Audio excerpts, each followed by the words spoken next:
hear my voice, says the Lord. I know them, and they follow me. Alleluia, alleluia.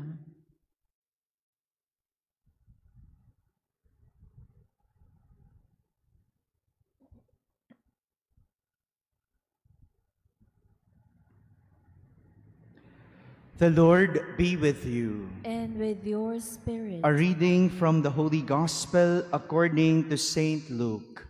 Glory to you, O Lord.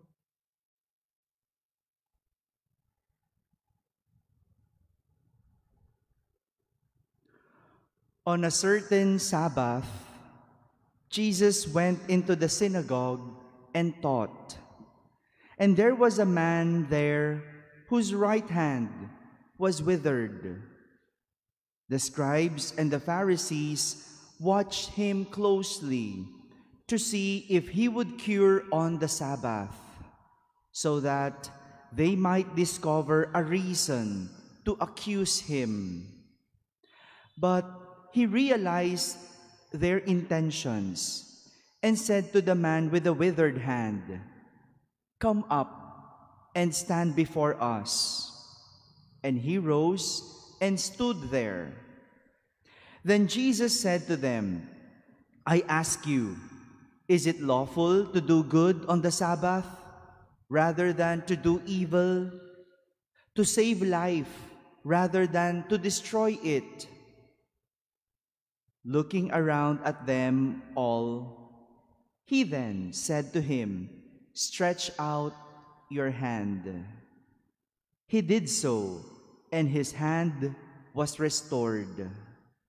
But they became enraged and discussed together what they might do to Jesus. My friends, the Gospel of the Lord. Praise to you, Lord Jesus Christ. Good morning, my dear brothers and sisters. If the encounter between Jesus and the Pharisees is like a bingo game, Jesus is already nearing the jackpot prize. Sa lengguwahe ng laro, sa lengguwahe ng bingo, namumuro na si Jesus sa mga Pariseyo. Kung bingo game lang ang tagpo ni Jesus at ng mga Pariseyo, purong-puro na itong si Jesus sa mga Pariseyo. If we could remember last Saturday, the incident where the disciples of Jesus plucked the grains in the cornfield.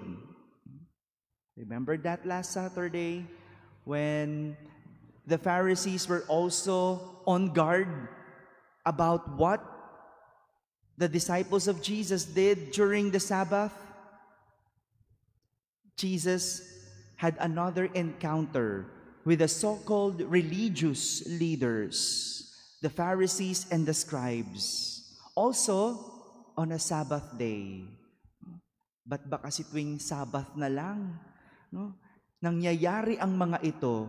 Well, intentionally, because the Pharisees were on guard during Sabbath. Talaga namang nagbabantay itong mga Pariseyo tuwing araw ng pamamahinga. This time, while Jesus was teaching in the synagogue, there was a man there whose right hand was withered. Jesus knew what to do, but he also knew what was in the hearts and minds of the Pharisees who were there. Alam niyang gagawin, pero mas alam niya kung ano ang intensyon ng mga Pariseyong nandoon. He knew that they were looking at what he will do. That is why Jesus told them, "I ask you, is it lawful to do good on the Sabbath rather than evil? To save life rather than to destroy it?" Kayo nga po sumagot. Sige nga.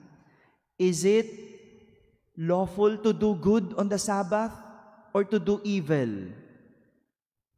Hello? Wala pa rin.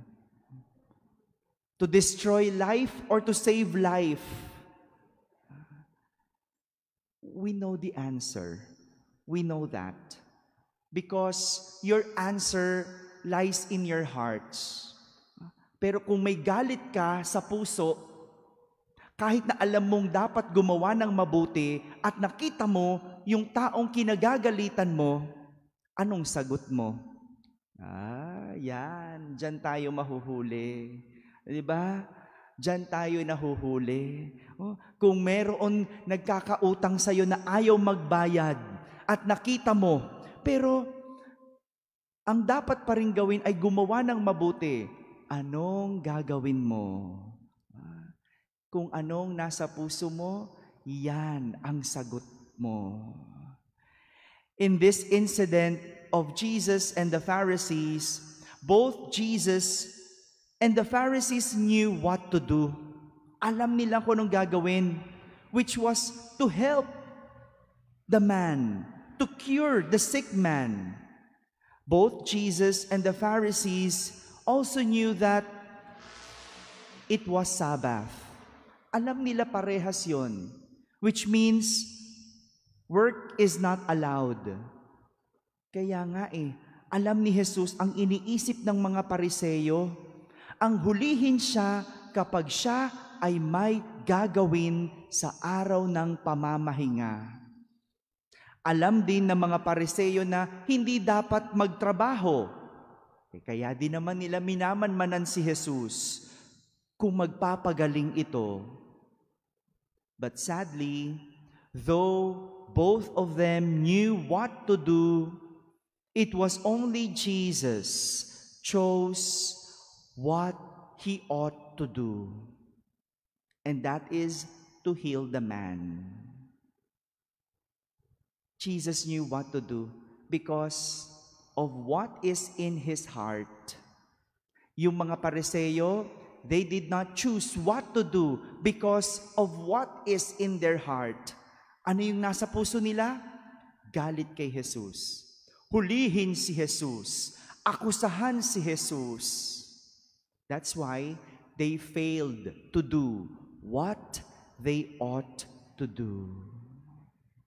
This is also our sad reality, that there are times we know what to do, but we choose not to do.